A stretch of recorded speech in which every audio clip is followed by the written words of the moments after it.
Hello there, and welcome to this week's media news with me, Gareth the Corner. I guess you're all well aware of this, but of course, the last week's big launch, and it'll be coming here soon, was this, and I bet you it's going to be massive for Christmas.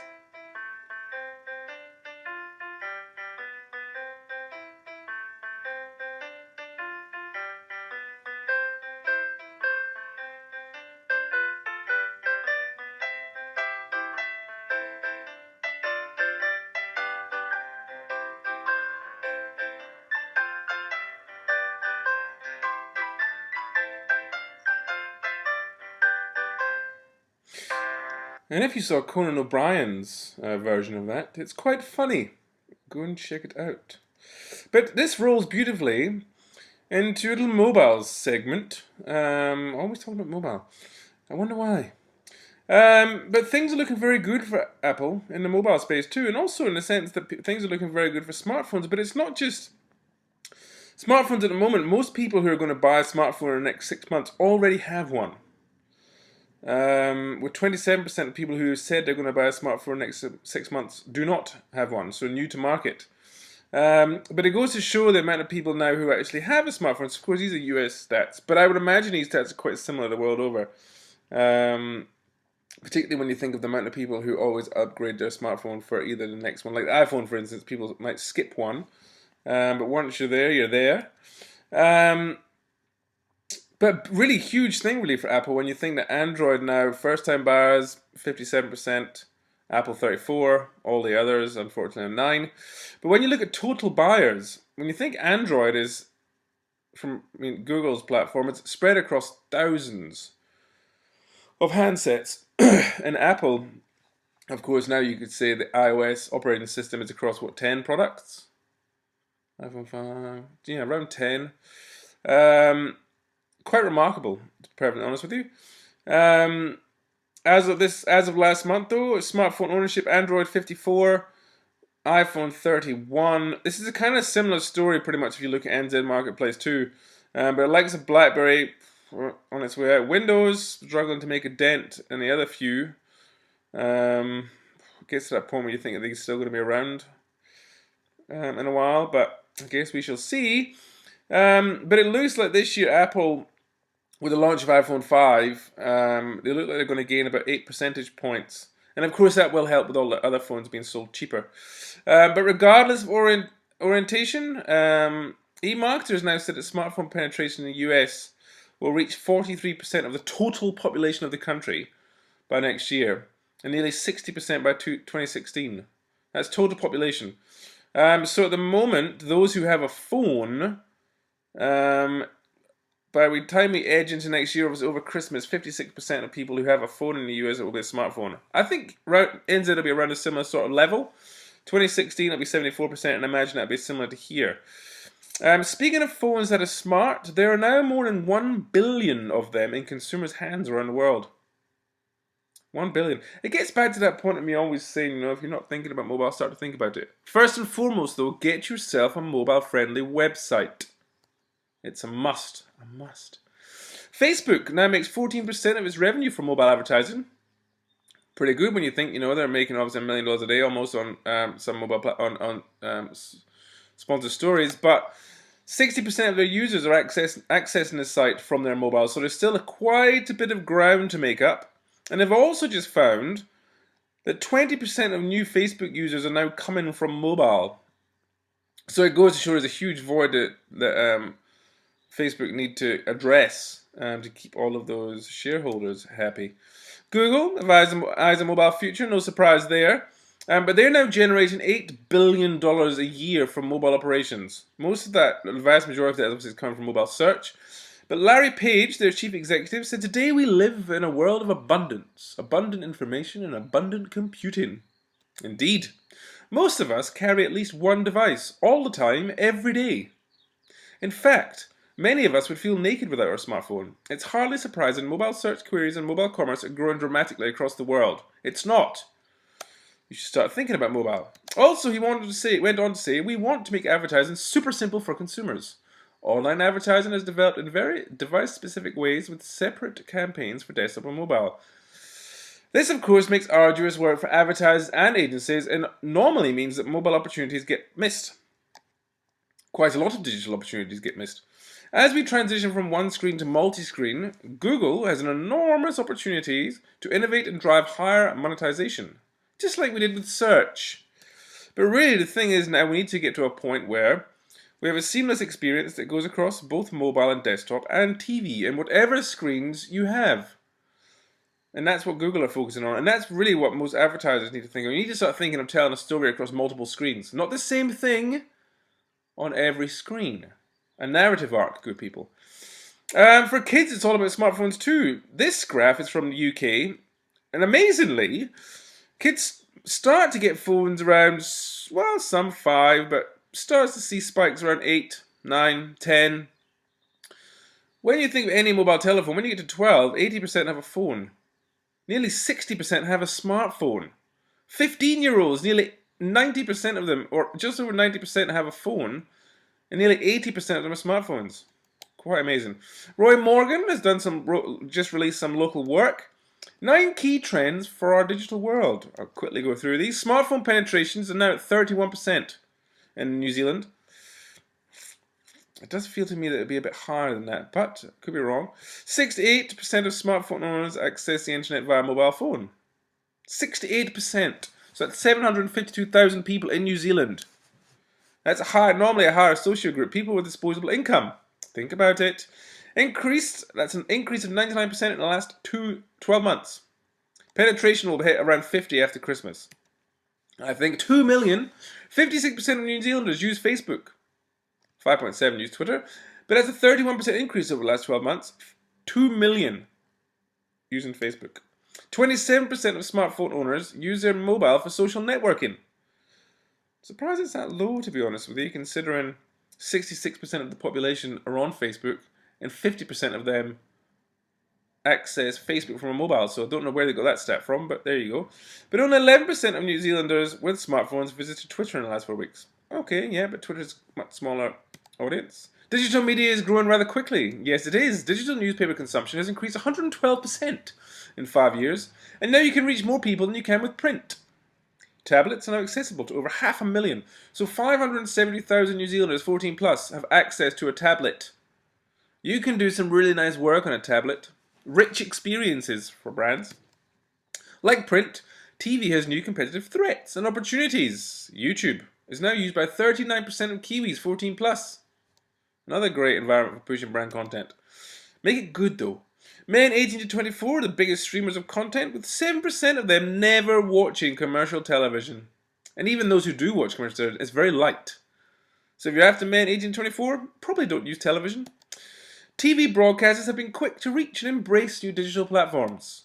We are seeing them create social TV experiments and deliver greater audience engagement by linking TV programs with the power of a smartphone and social media. Second screening is on the rise, even here in NZ. Online shopping is now mainstream. Yes, indeed it is. 2 million Kiwis 14 plus use TradeMe in an average 4-week period. Huge site. 1.95 million buys something at the warehouse in every 4 weeks. That's a massive audience for the warehouse. 5.6 billion was spent in the last year in online shopping environments. That's a lot of money. So if you're not selling your wares online, you're missing out. PayPal, 19% of New Zealanders use online payment, e.g. a PayPal, compared to 30% who use their credit cards. And it's not just where we shop, we're also paying our bills online. 36% of New Zealanders, 14 plus, have gone online to pay household bills in the last 12 months. While only 10% pay with cash, and 70% pay with check. Think of those younger demographic, we're getting very close to a cashless society for them. I don't carry any cash. Coke have created a bond experience, and it's all about creating, everything nowadays is an experience. You have to create experience wherever you are.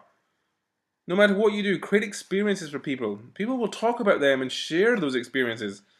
I'm not just talking about making something on Facebook and getting people to share. I'm talking about create experience in the real world, in the online world.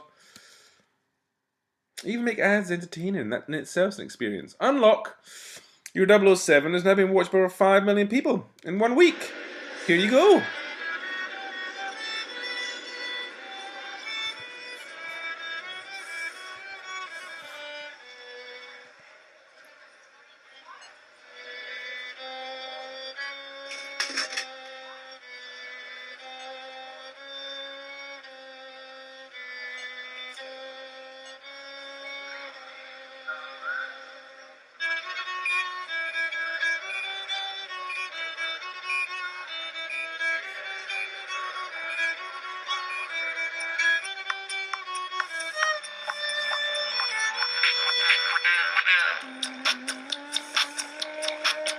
Oh my God, Anthony! Oh my God, Mike! How are you? Marcel, don't you remember me?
Very good, well done, well done. And here's another one. Here's another one for you that they've done. And again, it's just all about creating experiences. You don't have to cost an arm and a leg either. Here's a nice little idea.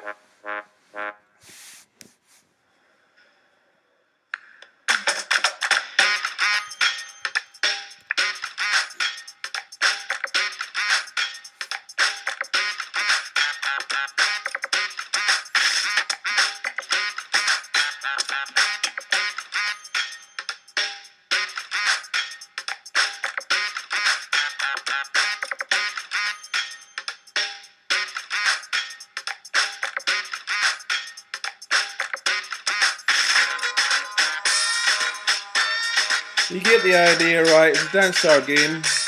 You dance, you get a good score, you get a free Coke. Again, that's been watched by millions of people. Showrooming is on the rise. Yes, indeed. 43% of smartphone users are doing it. Doing what, you might ask? I've spoken about this before, but this could well be bad news for bricks and mortar stores. It could be. 44% of those surveyed aren't concerned at all.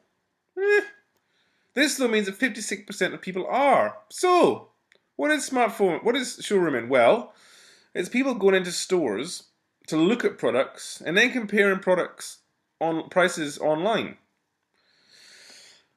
They may well go to another store and buy said product, but they may well just buy the product online. But the bonus of going into a store is you get to touch it, feel it, try it on, make sure it fits you. All those sorts of things. Which then goes back to the importance of experiences within stores. Make them great. Then even if people do find a cheaper price elsewhere, they'll probably enjoy the experience so much in your store that they'll just buy it there. Twitter Buzz now informs TV ads. This is kind of interesting. Brands like Samsung, Duracell and Almi are using insights drawn from Twitter and other social platforms to inform their TV advertising creative. Brian Wallace, VP, Strategic Marketing at Samsung, revealed that hundreds of thousands of tweets had been assessed to decide the commercial's tone and content. This is when they were talking about, the latest iPhone ad where they were, taking the mickey out of people queuing up outside Apple for the iPhone 5 when you already get all that stuff on the S3. But what he found was we are literally pulling conversations that are happening in our category and reflecting them in our ads. Makes sense, right? To make them more relevant to your target group.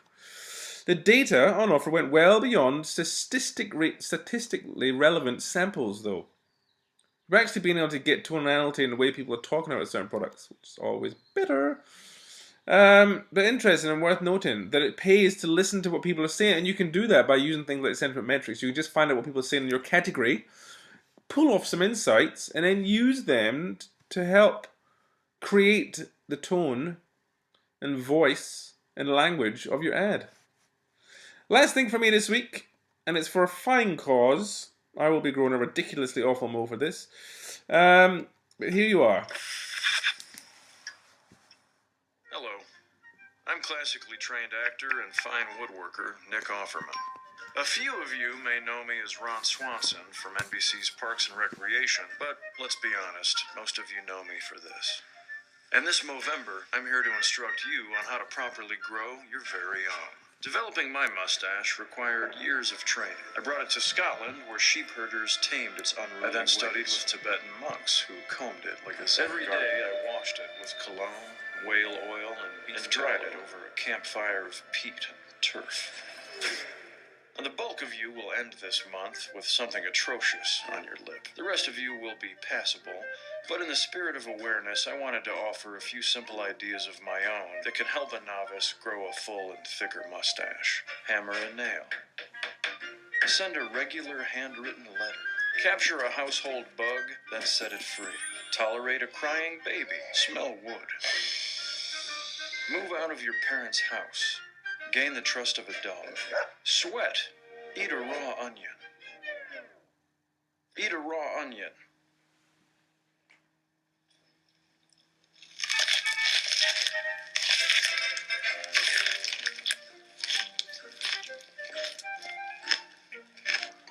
And finally, and most importantly, don't shave your upper lip. So get ready for the single manliest journey of your life. And be sure to tell your friends, this mustache is a Movember mustache.